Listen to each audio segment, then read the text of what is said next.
दोस्तों नमस्कार, welcome back to Dreamland competitive classes. This is Chandan सैया।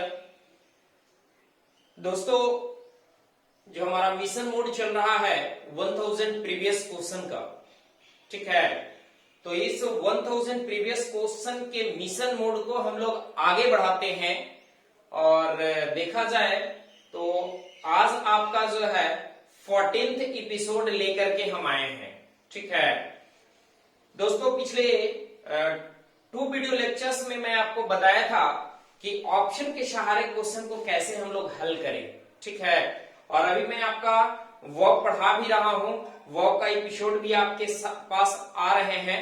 और जो आगे जो वीडियो लेक्चर हम दे रहे हैं इसमें, इस वीडियो लेक्चर में पढ़ाए गए वर्क से ही रिलेटेड ये क्वेश्चन है, ठीक है। और इसे भी मैं ऑप्शन के सहारे हल करके मैं आपको बताऊंगा, ठीक है। तो चलिए हम लोग टाइम पास ना करते हुए हम लोग डायरेक्टली पॉइंट पे आते हैं और हम लोग शुरू करते हैं। हाँ, और एक चीज मैं आपको बता दूं कि आपके लिए क्वेश्चन ऊपर लिखा होगा, ठीक है, ऊपर लिखा रहेगा। आपके लिए जो भी क्वेश्चन होंगे वो ऊपर लिखे होंगे और रेड इंक से जो होंगे लिखे हुए उन्हीं को करेक्शन करना है। और बाकी नीचे 4 ऑप्शंस होंगे, उन 4 ऑप्शंस में देखिएगा कौन सा ऑप्शन सही होगा। अगर कोई ऑप्शन सही नहीं बैठता है तो नो इंप्रूवमेंट एक ऑप्शन उसमें 4 में है, उस वही आंसर आपका होगा, ठीक है। तो आप लोग क्वेश्चन को ऊपर देखेंगे, ठीक है। तो चलिए देखिए, क्वेश्चन नंबर आपका 131, ठीक है। तो देखिए आप क्वेश्चन नंबर 131 ऊपर देखेंगे। 131 क्वेश्चन कहता है कि 10 we going back to what might be termed as old values, ठीक है। सबसे पहले आइए हम लोग देखते हैं कि आपका जो है क्वेश्चन नंबर 131, समझे, आपका जो सब्जेक्ट है वो सब्जेक्ट आपका क्या है। देखिए तो आपका सब्जेक्ट है वी, ठीक है।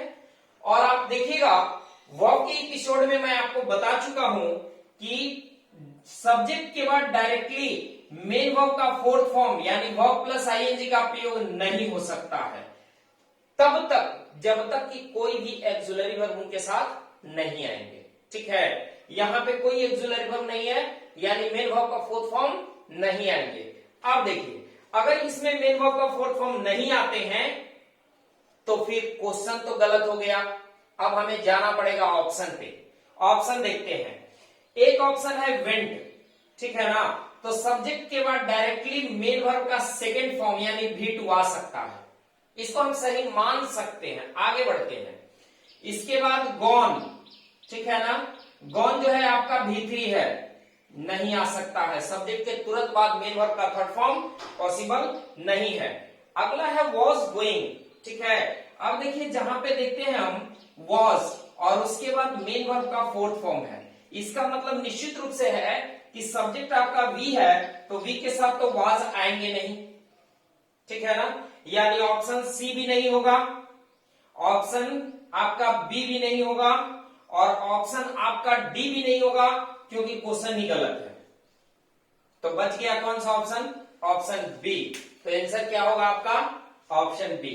आप मुझे बताइए कि हम लोग कहीं जा रहे हैं, इसके लिए कोई रूल हम लोग नहीं देख रहे हैं विशेष, ठीक है ना ही वर्ड का पर्टिकुलर वर्ड का मीनिंग देख रहे हैं, सिर्फ सेंटेंस को देख रहे हैं और उस सेंटेंस के अनुसार ऑप्शन देख रहे हैं और अकॉर्डिंगली हम लोग आगे बना रहे हैं। चलिए नेक्स्ट आइए, क्वेश्चन नंबर हम लोग देखते हैं 132, ठीक है ना। चलिए आप लोग क्वेश्चन ऊपर देखिएगा। Nothing have prepared him for a continent that was a country and a land of terrific complexity, ठीक है। अब हम लोग को कहीं नहीं जानी है, डायरेक्टली हम लोग देखेंगे क्वेश्चन नंबर 131, ठीक है, सॉरी 132। इसमें कह रहा है कि आपका सब्जेक्ट देखना है। सबसे पहले सब्जेक्ट क्या है? नथिंग, और नथिंग के बाद आया क्या है? हैव। हैव क्या है? ये प्लूरल वर्ब है ना।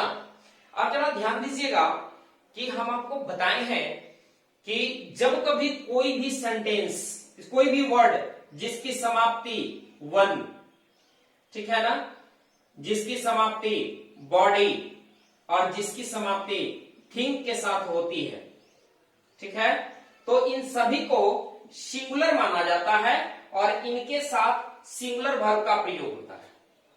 अब वन की बात आते हैं, जैसे no one, someone, anyone, everyone, nobody, somebody, everybody, anybody, nothing, something, anything, everything, ठीक है ना। तो टोटल 12 वर्ड्स हैं और ये सबके सब सिंगुलर हैं और इनके साथ आने वाले वर्ब भी क्या हो जाएंगे, सिंगुलर हो जाएंगे। अब बताइए कि नथिंग अगर सिंगुलर है तो इनके साथ आने वाला वर्ब सिंगुलर होगा। क्या ये वर्ब सिंगुलर है? नहीं, ये वर्ब क्या है, प्लूरल है। इसका मतलब है कि मेरा क्वेश्चन गलत है। अगर क्वेश्चन गलत है तब हम लोग चलते हैं ऑप्शन में, बाकी हमको कहीं नहीं जानी है। ऑप्शन देखिए, फर्स्ट ऑप्शन है हैड प्रिपेयर। अब देखिए कि हैड के साथ V1 नहीं आ सकता है, यानी ऑप्शन ए आपका गलत है। ऑप्शन बी कह रहा है हैड प्रिपेयर्ड, यानी हैड के साथ V3 आ सकता है, आ सकता है। ये कंफर्म नहीं है कि यही आंसर होगा, आगे पढ़ेंगे तब हम कंफर्म करेंगे। आगे आइए, हैड के साथ V4, ठीक है ना, हैड के साथ V4, याद रखिए हैड के साथ V4 तो आएगा नहीं। हैड के साथ V4 तब ना आएगा जब हैड के बाद बीन आएगा, तब V4 आएगा, वो भी पास्ट परफेक्ट कंटिन्यूअस टेंस की बात हम करेंगे तब, ठीक है। तो ये नहीं आएगा। और फोर्थ ऑप्शन है नो इंप्रूवमेंट, इसका मतलब है कि ये भी नहीं होगा, यानी ये तो होगा नहीं, ये होगा नहीं और ऑप्शन डी भी नहीं होगा। तो बच गया क्या, ये, यानी ऑप्शन बी आपका आंसर होगा। कौन सा आंसर होगा, ऑप्शन बी आपका आंसर होगा। क्लियर हुआ, क्लियर हुआ। चलिए अगला देखिए, क्वेश्चन नंबर 133। देखिए क्वेश्चन नंबर 133 कह रहा है कि I could see that the situation have reversed, ठीक है। अब सबसे पहले हम देखेंगे इसमें कि हमारा सब्जेक्ट क्या है, समझे। तो सब्जेक्ट आप देखिए अपने क्वेश्चन में कि आपका क्वेश्चन में सब्जेक्ट है सिचुएशन, ठीक है। आप मुझे बताइएगा कि सिचुएशन अगर है तो ये सिचुएशन सिंगुलर है कि प्लूरल, ठीक है ना। सिंपल सी बात है कि सिचुएशन सिंगुलर है। अब आपको एक चीज डाउट हो रहा होगा कि सर आप कैसे निकाल दिए कि ये सिंगुलर है। ध्यान रखिएगा कि ION से समाप्त होने वाले जो भी नाउन होते हैं, जो भी वर्ड होते हैं, वो सारे के सारे नाउन्स होते हैं, ठीक है ना। और वह नाउन जनरली सिंगुलर होता है, समझ गए। इनका अगर नाउन का बेस फॉर्म सिंगुलर ही होता है। अब इनका प्लूरल अगर आप बनाना चाहें तो एस लगाएंगे तो फिर प्लूरल बनेगा, ठीक है ना। तो ध्यान दीजिए सिचुएशन सिंगुलर है और जब सिंगुलर है तो इनके साथ आने वाला वर्ब क्या है, हैव। तो जब सिचुएशन सिंगुलर है तो क्या वर्ब प्लूरल होगा, नहीं होगा। इसका मतलब है कि ऑप्शन डी इसमें होगा, नो एरर, जो कि गलत है। यानी क्वेश्चन आपका क्या है, गलत है। अब चलते हैं हम लोग ऑप्शन में। ऑप्शन कह रहा है हैड रिवर्स, ठीक है ना। हैड के बाद V1, देखिए यहां पे क्वेश्चन में ऑप्शन में हैड के बाद V1 संभव नहीं है, यानी ऑप्शन ए आपका नहीं होगा। सेकंड ऑप्शन है आपका हैड रिवर्स्ड, ठीक है ना। हैड के बाद V3 संभव है। थर्ड ऑप्शन है हैड के बाद V4 संभव नहीं है, ठीक है। यानी ऑप्शन आपका सी भी नहीं है, ऑप्शन आपका ए भी नहीं है, ऑप्शन आपका डी भी नहीं है। तो बच गया कौन, ऑप्शन बी, यानी आपका आंसर होगा बी, ठीक है। चलिए आगे बढ़ते हैं, हम लोग देखते हैं क्वेश्चन नंबर 134। देखिए आपके ऊपर में, it has been pointed out that people's Facebook postings it has been pointed out that people's Facebook postings are not a real reflection of who they are, ठीक है। अब जरा ध्यान दीजिएगा कि यहां पे हमने लिखा कि it has been pointed, ठीक है। तो सबसे पहले आइए हम लोग देखते हैं कि क्वेश्चन नंबर 134 में कह रहा है कि सब्जेक्ट है इट और इट के बाद है हैज, ठीक है ना। हैज के साथ बीन भी संभव है और बीन के बाद V3 भी संभव है, समझ गए। इसका मतलब है कि इट सिंगुलर सब्जेक्ट तो वर्ब भी सिंगुलर हो गए, सही है। और अब इस एक्सुलरी वर्ब है, हैज के साथ बीन आता है, सही है, और इस बीन के बाद V3 भी आता है, ये भी सही है। यानी फर्स्ट इंस्टेंस में मुझे लग रहा है कि ये क्वेश्चन सही है, लेकिन फिर भी हम लोग ऑप्शन जरूर तलाशेंगे। हो सकता है कि पास्ट में हो, तो पास्ट में तो सिंगुलर और प्लूरल का कोई मतलब नहीं बनता है। अब ये ऑप्शन देखते हैं। तो फर्स्ट ऑप्शन है हैज बीइंग पॉइंटेड, ठीक है। देखिए हैज बीइंग पॉइंटेड होगा नहीं, क्योंकि बीइंग का जो प्रयोग होता है, ये बीइंग का प्रयोग जब भी होगा तो वर्ब टू बी के साथ होगा, कभी भी वर्ब टू हैव के साथ बीइंग नहीं आएंगे। सेकेंड ऑप्शन है हैज बीन पॉइंट। अब देखिए हैज बीन के बाद V1, ये भी संभव नहीं है। हैज बीन के बाद दो ही आ सकते हैं, या तो V3 आ सकते हैं, नहीं तो V4 आ सकते हैं, ठीक है। V3 जब आएंगे तो पैसिव में आएंगे, और जब V4 आएंगे तो एक्टिव में आएंगे, ठीक है। तो आपका हैज बीन पॉइंट भी नहीं होगा। थर्ड ऑप्शन देखते हैं, यहां पे लिख रहा है हैज बीन पॉइंटिंग, ठीक है ना, बहुत बढ़िया। हैज बीन पॉइंटिंग आ सकता है, बिल्कुल आ सकता है, ठीक है ना। यानी इसका मतलब है कि ऑप्शन सी भी आपका सही माना जा सकता है। अब देखेंगे क्या क्या देखेंगे कि हमारा ये जो सेंटेंस कह रहा है, ठीक है, वो एक्टिव है या पैसिव। अब जरा देखिए, जैसे ही हम वर्ब टू हैव की बात करते हैं तो वर्ब टू हैव में आते हैं, वर्ब टू हैव के बाद बीन आते हैं, और वर्ब टू हैव के बाद जब बीन आते हैं तो इनके साथ दो वर्ब आते हैं, ठीक है ना। आइए यहीं पे लिख देते हैं, इनके साथ जो आएंगे दो वर्ब आएंगे। फर्स्ट वर्ब आएंगे आपका मेन वर्ब का फोर्थ फॉर्म, और एक वर्ब आएंगे मेन वर्ब का थर्ड फॉर्म। अब हमें पहचानना पड़ेगा कि सेंटेंस एक्टिव है या पैसिव, ठीक है।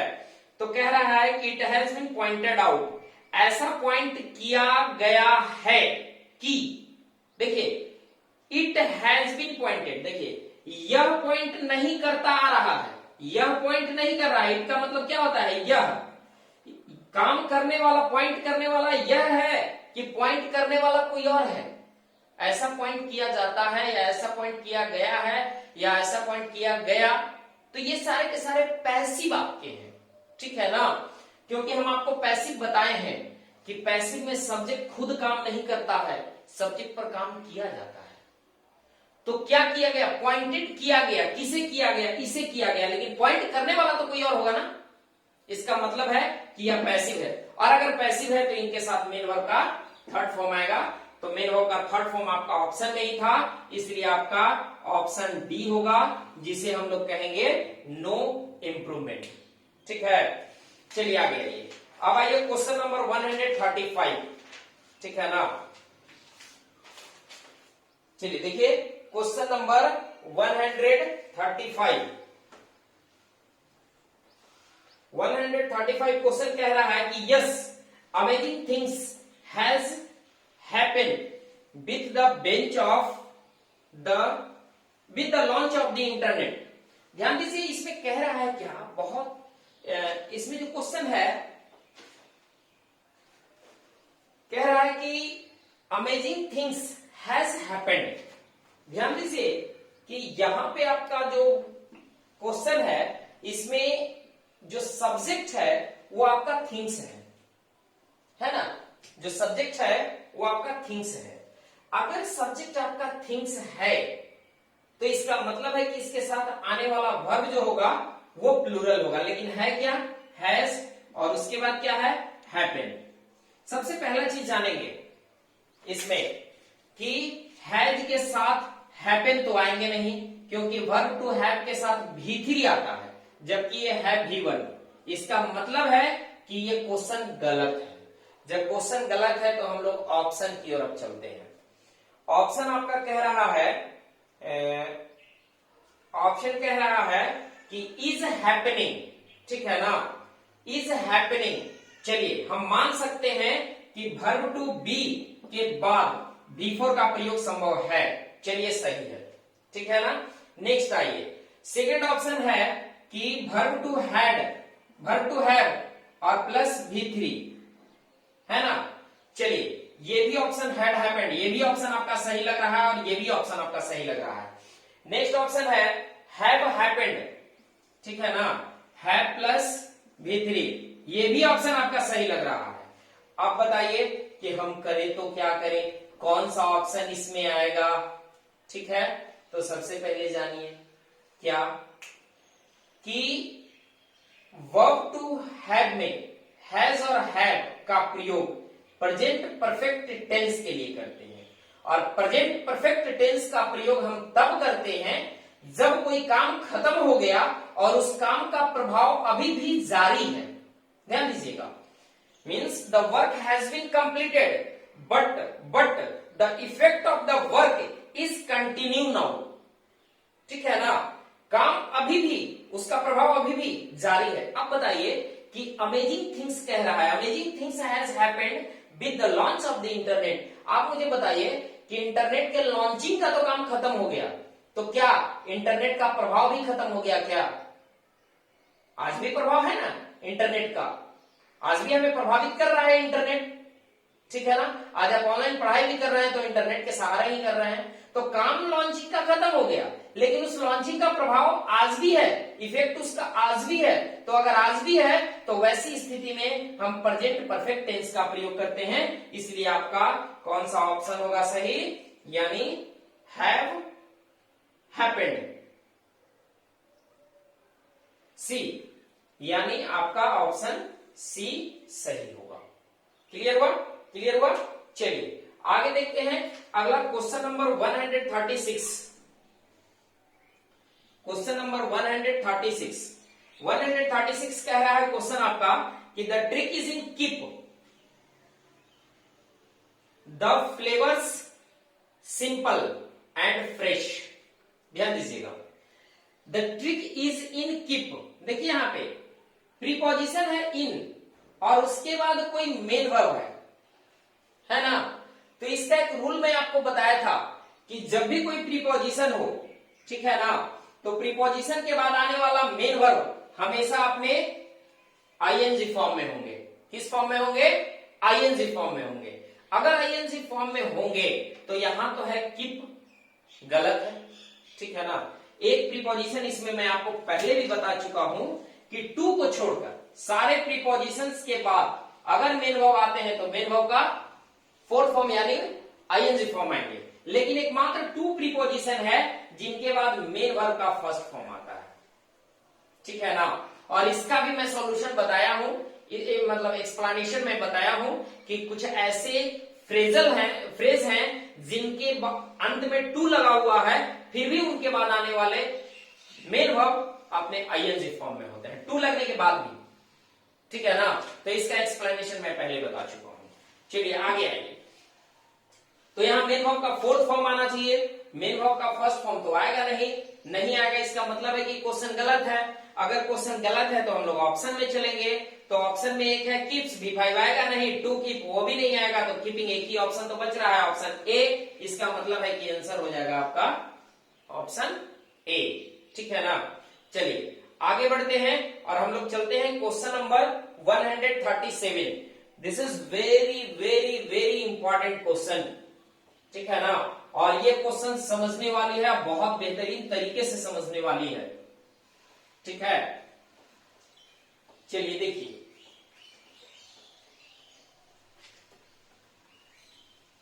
Question number 137। चलिए देखिए क्या कह रहा है, what seeds you has so in the garden of your mind determine the quality of life you shall have। बहुत इंपॉर्टेंट है, इस क्वेश्चन को मैं लिख करके बताऊंगा और बहुत बारीकी से बताऊंगा। ठीक है ना, देखिए क्वेश्चन कह रहा है कि व्हाट सीड्स, ठीक है ना। अब आइए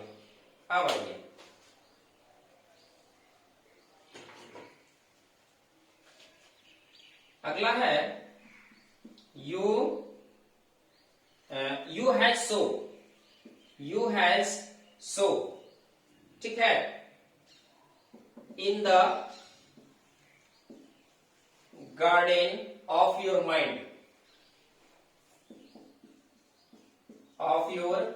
mind,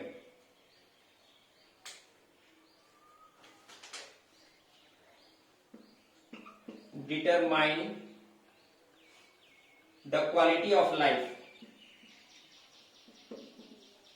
the quality of life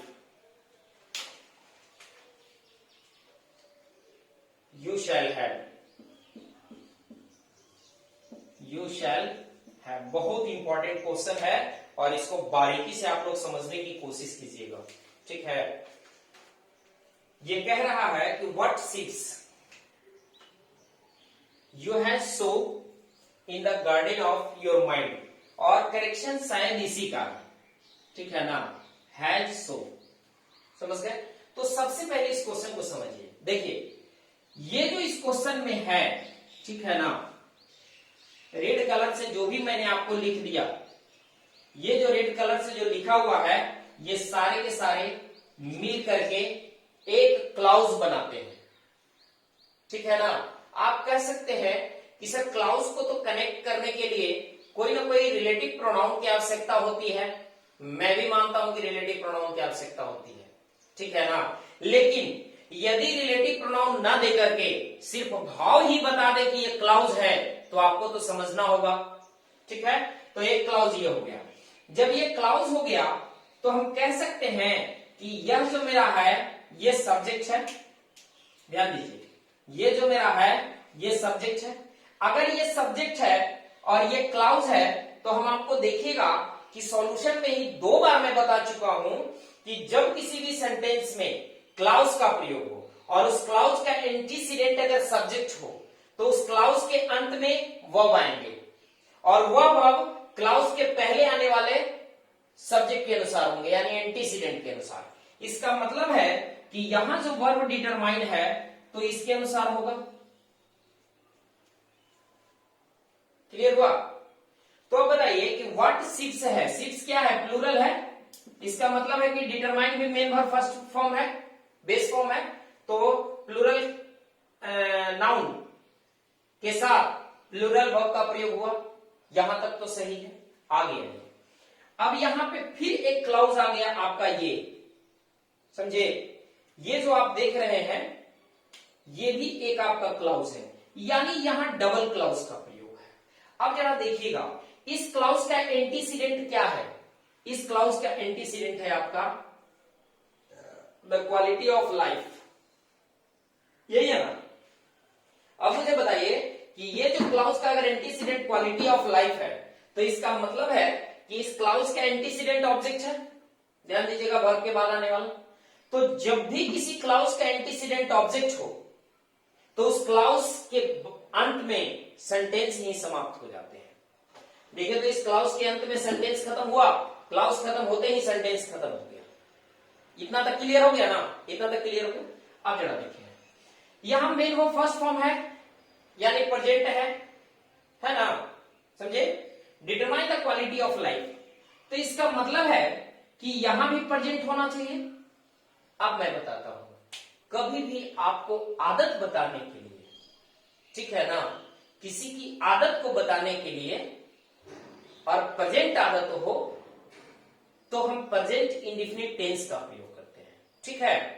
तो यहां पे जो आप देख रहे हैं प्रेजेंट परफेक्ट टेंस है, समझे। तो सबसे पहले आइए हम लोग क्वेश्चन ही देखते हैं। क्वेश्चन तो गलत है, इसलिए गलत है कि वर्ब टू हैव के बाद B3 आना चाहिए, जबकि मेन वर्ब का फर्स्ट फॉर्म है, ठीक है। तो क्वेश्चन आपका गलत है। अगर क्वेश्चन गलत है तब हम लोग चलते हैं ऑप्शन में। ऑप्शन पहला है सोइंग।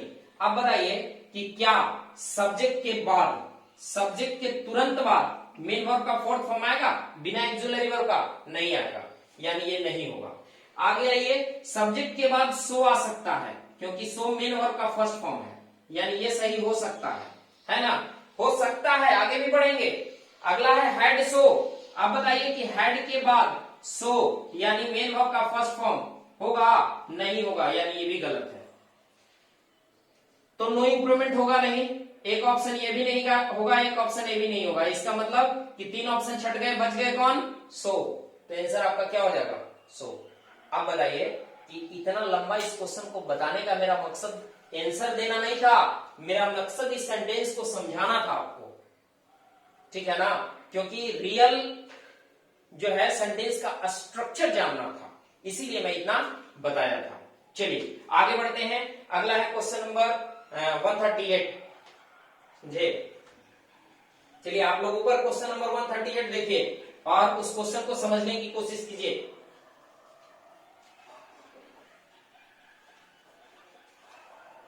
समझ में आ रहा है क्वेश्चन? देखिए क्वेश्चन कह रहा है कि the feminist criticism has become a political discourse, a critical and theoretical practice committed to the struggle against patriarchy and sexism. समझे? अब देखिए इस क्वेश्चन में हमको करेक्शन कहां करना है? हैज बिकम में, ठीक है ना? तो आइए 138 हैज बिकम है, तो सबसे पहले आइए आपका सब्जेक्ट क्या है? तो सब्जेक्ट है क्रिटिसिज्म, ठीक है ना?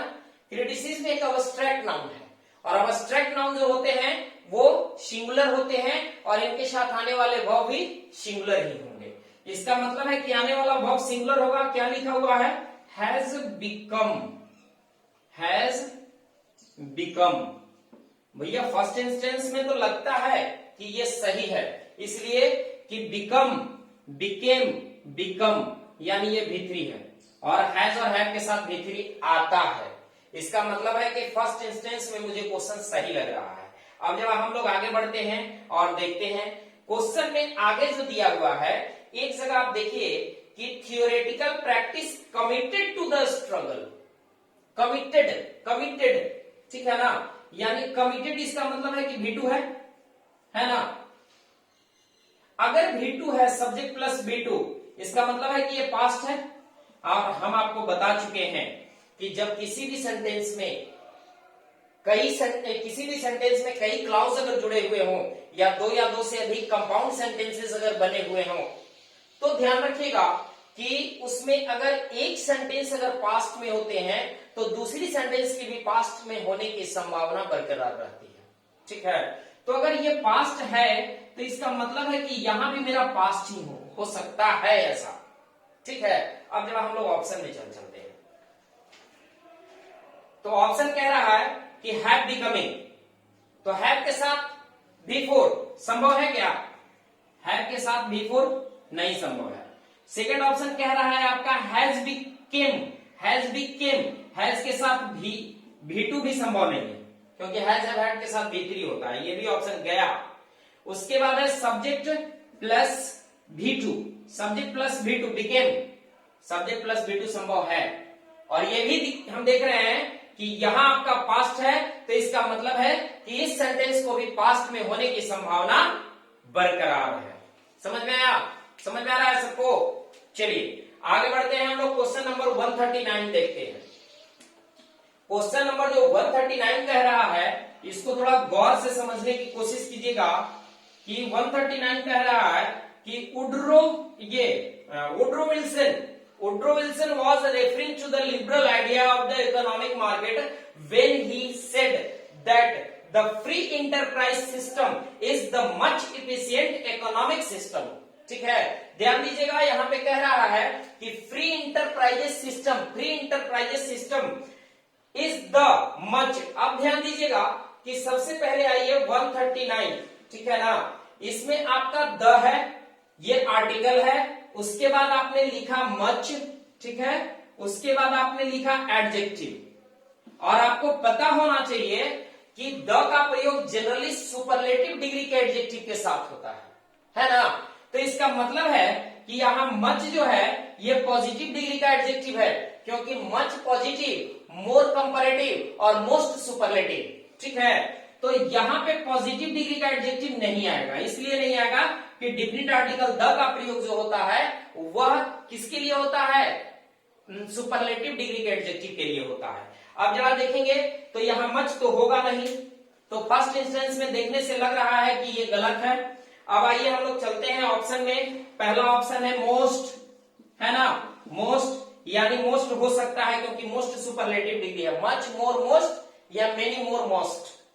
आगे आइए, अगला है मेनी, ठीक है? तो मेनी के पहले द नहीं आएगा। आगे बढ़ते हैं, मेयर के पहले द नहीं, सब पॉजिटिव डिग्री के एडजेक्टिव है, तो पॉजिटिव डिग्री नहीं आएंगे, क्या आएंगे? Superlative degree. इसका मतलब है कि आपका आंसर क्या होगा? आंसर क्या होगा? ए। ठीक है, नेक्स्ट आइए 140। ठीक है, last question of this video lecture. ठीक है, 140 क्वेश्चन कह रहा है कि I have done my exercise, I have done my exercises when Keshav came to see me, when Keshav came to see me. समझे? अब ध्यान दीजिएगा कि 140 क्वेश्चन में कह रहा है कि आई है और आई के साथ क्या है प्लस V3। फर्स्ट इंस्टेंस में लग रहा है कि ये सही है। ठीक है, अब चलते हैं हम लोग ऑप्शन में। तो सबसे पहले क्वेश्चन समझ लीजिएगा, वेन के बाद आने वाला जो सेंटेंस है वो पास्ट है। तो वेन के बाद आने वाला सेंटेंस अगर पास्ट है तो इधर भी पास्ट होने की संभावना है। इसका मतलब है कि आई हैव डन तो होगा नहीं क्योंकि ये प्रेजेंट है, इसलिए ये गलत है। अब आइए ऑप्शन में, हैड प्लस V3 संभव है संभव। आगे आइए, done subject plus done, subject plus V3 संभव नहीं। आगे सब्जेक्ट प्लस V4 ये भी संभव नहीं है। इसका मतलब है कि कौन सा होगा? आपका ऑप्शन ए आंसर हो जाएगा। ठीक है, आपका कौन सा आंसर होगा? ऑप्शन ए आंसर होगा। समझ में आया? और मैं बता दूं कि ये जितने भी आज का क्वेश्चंस हैं सारे के सारे combined higher secondary level examination जो स्टाफ सिलेक्शन कमीशन लेती है उस एग्जाम 2018 के एग्जाम में, मार्च 2018 के एग्जाम में ये पूछा हुआ क्वेश्चन है सारा, जो अभी तक मैं सोल्व करवाया। अब बताइए कि हमने सिर्फ ऑप्शन के सहारे मैक्सिमम क्वेश्चन को आपको सोल्व करवा दिया। हमको ना तो सेंटेंस का अर्थ जानना था, न पर्टिकुलर वर्ड का अर्थ जानना था, लेकिन फिर भी हमने आपको बता दिया। चलिए, इसमें आपको 2-3 वर्ड में आपको बता दूं जो शायद आप कंफ्यूज कर रहे होंगे। एक वर्ड है पैट्रियार्की। ठीक है ना, पैट्रियार्की।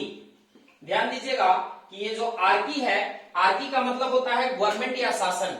ठीक है ना, आर्की मीन्स होता है गवर्नमेंट या शासन, और पैट्री का मतलब होता है फादर से रिलेटेड है। समझ गया ना? तो पैट्रियार्की, आर्की का मतलब होता है गवर्नमेंट। इसका मतलब है कि वैसी शासन जिसमें कोई भी male members, the eldest male member, ठीक है, या फादर उस गवर्नमेंट को संभालते हैं, उसको बोलते हैं पैट्रियार्की। इसको हम लोग हिंदी अगर देखा जाए तो हम लोग बोल सकते हैं इसको पितृसत्ता, जिसमें पिता की सत्ता होती है ना।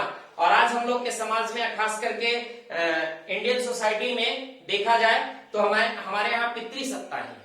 ठीक है ना, मतलब कहा जाए तो ऑफिशियली पितृसत्ता, भले ही इंटरनली मातृसत्ता हो क्योंकि घर में महिलाओं का कब्जा ज्यादा होता है। ठीक है, लेकिन जनरली अगर समाज में देखा जाए तो हम लोग पितृसत्ता की ओर ही आते हैं। ठीक है, तो पैट्रियार्की का मतलब होता है पितृसत्ता। देखिए, पैट्री जो है पिता से रिलेटेड है, इसी से वर्ड आपका बना है पैट्रीसाइड। पैट्रीसाइड, साइड का मतलब होता है हत्या और पैट्री का मतलब होता है पिता, यानी पैट्रीसाइड का मतलब होता है पिता की हत्या। ठीक है ना, इसी से एक वर्ड बना है आपका पैट्रीमनी। पैट्रीमनी, अब ये पैट्रीमनी का मतलब क्या होता है? मनी का मतलब रुपया, पैसा, धन दौलत, और पैट्री मतलब पिता। पैट्रीमनी का मतलब होता है पैतृक संपत्ति। ठीक है ना, आगे आइए, एक वर्ड है पैट्रियोटिज्म।